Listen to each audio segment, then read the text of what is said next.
BZ4X is Toyota's first full battery electric vehicle to go on sale in Ireland and Europe.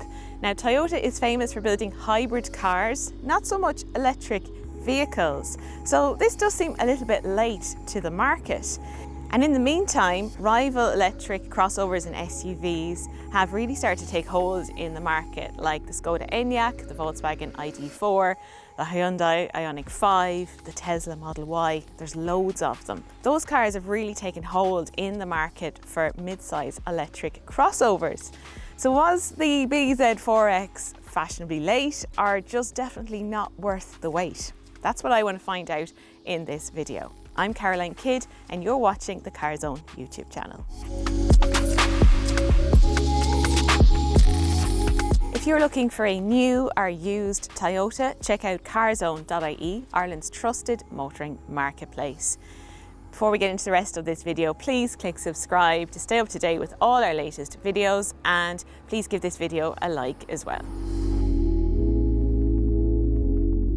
BZ4X is a little bit of a clunky name for a car, but there is meaning to it. So the BZ means beyond zero, and all Toyota's electric vehicles going forward will have that name. 4 references the size of the car, so it's about a RAV4 sized vehicle. And then X, of course, gets slapped on any vehicle these days that looks a bit like an SUV or a crossover. This uses a 71 kilowatt hour battery and the range is up to 512 kilometers. That's measured by WLTP. Now, this is priced in the region of about €50,000. So that all looks competitive in theory against rivals. But later on, I'm going to take this BZ4X for a drive just to see how it performs on the road and also how efficient is it. When it comes to styling, I don't think the BZ4X is the prettiest car in the world, but it is quite a futuristic face for it. If you imagined what an electric RAV4 might look like, I think this is it. Now, it gets Toyota's new hammerhead design language. That's inspired by a hammerhead shark. So it's quite square, quite broad at the front. You've got these thin LED headlamps as well. So quite like the new Prius and also the new CHR. You see the family DNA in this BZ4X.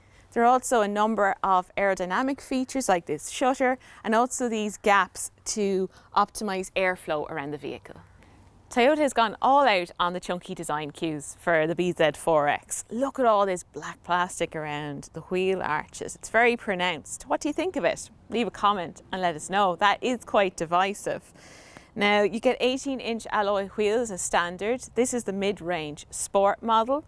And those wheels are really nice. They look good and chunky for the car. You can get up to 20-inch, but that impacts the range, so I don't think it's really worth it. Then moving back along the car, that roofline is lower actually than a RAV4, so it gives it a nice sleek appearance. And you also get rear privacy glass in this model as well. It's surprisingly sporty here at the back with that split roof spoiler. That's for aerodynamics. You've got this almost diffuser effect in the rear bumper. There's a full width light bar. The only thing it's missing is a rear windscreen wiper. Now, that's for aesthetics. We're starting to see that in a lot of new cars. Also the new Prius as well, it doesn't have a rear windscreen wiper, but I think it could really do with one. A powered tailgate comes as standard on the BZ4X Sport models, and there's 452 litres here. Now, that's not the biggest boot in the class, but it is very well designed, and I think it will be big enough for most people. You've got this wide opening and also this low flat sill as well.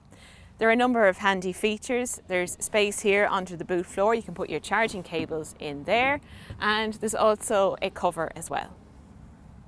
Now, when it comes to charging, there is DC fast charging up to about 150 kilowatt, so you can get an 80% battery charge in about half an hour.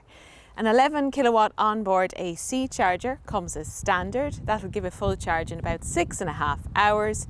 And if you're charging at home from a 7 kilowatt wall box, it'll take about 10 hours for a full battery.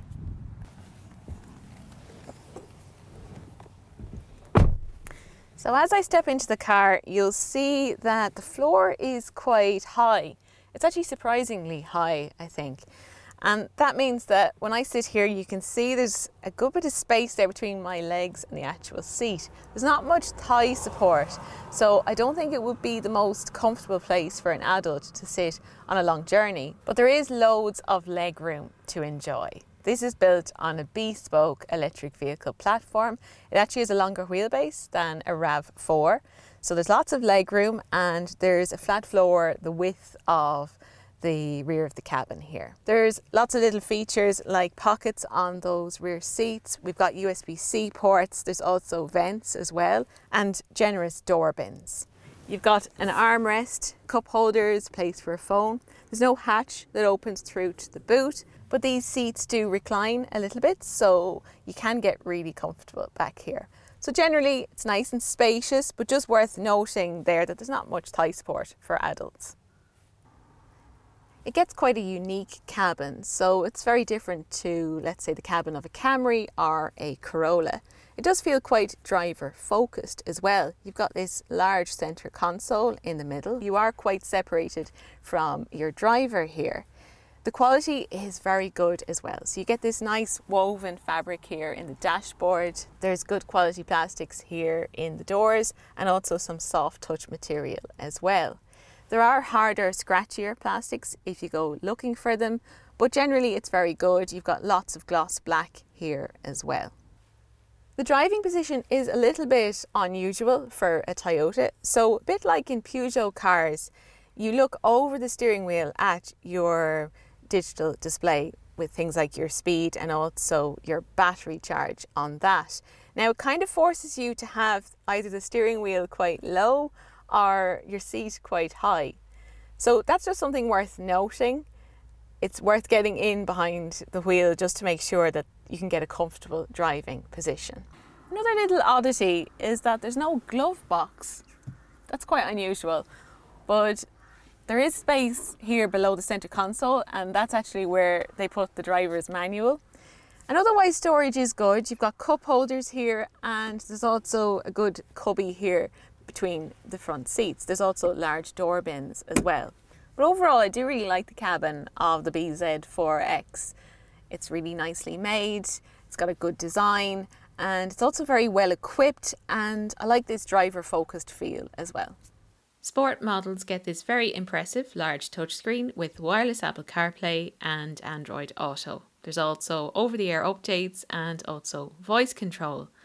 The ventilation controls are a nice mix between traditional switches and also touch control, but all the buttons are large, so it's easy to adjust things while driving.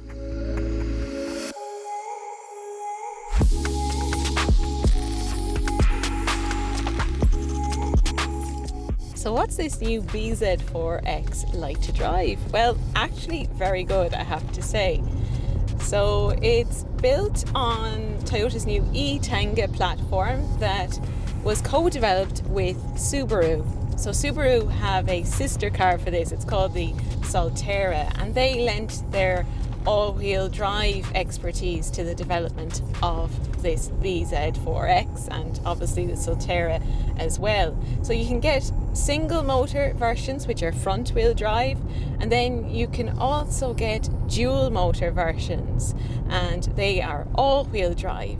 Now what I'm driving is the front wheel drive model, and it's got 204 horsepower.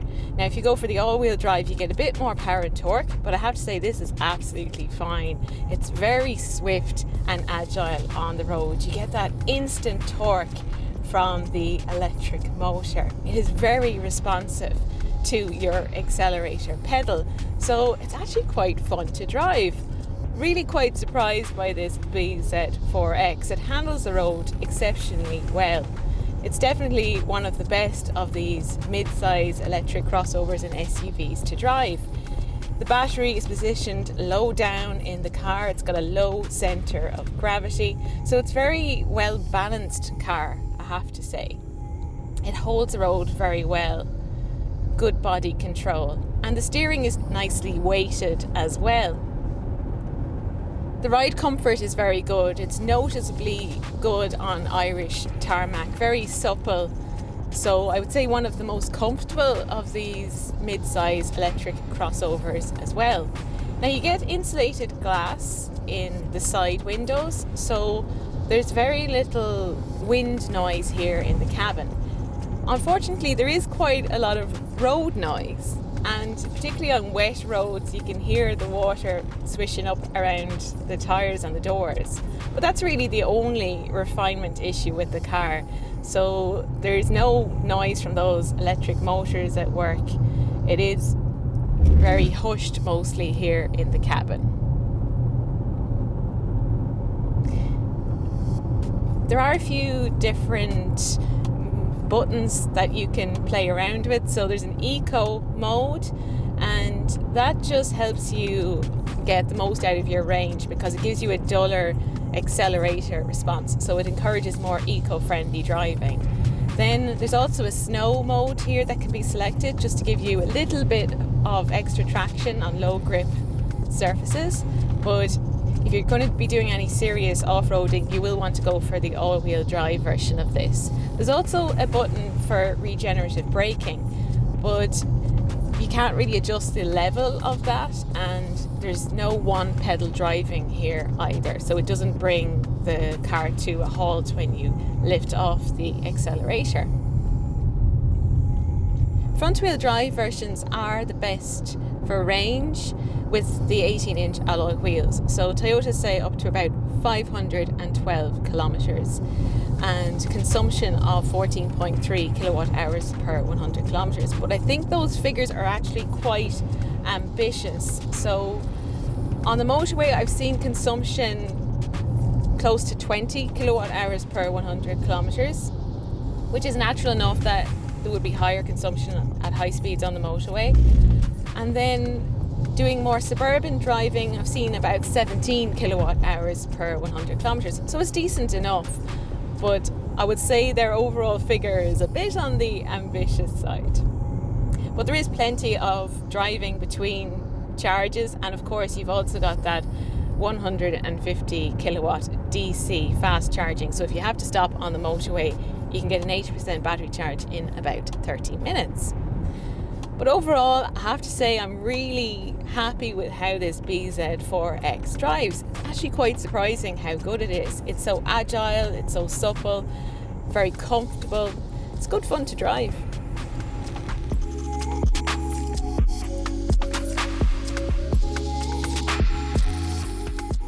If you thought Toyota weren't serious about electric vehicles, then you really need to take this BZ4X for a test drive because it's really very good. It's spacious, it's well equipped, it's comfortable, and dare I say it, it's fun to drive as well. It's not perfect, there are a few little idiosyncrasies to it. The range is good rather than brilliant, but on balance, overall, this is a very impressive electric vehicle.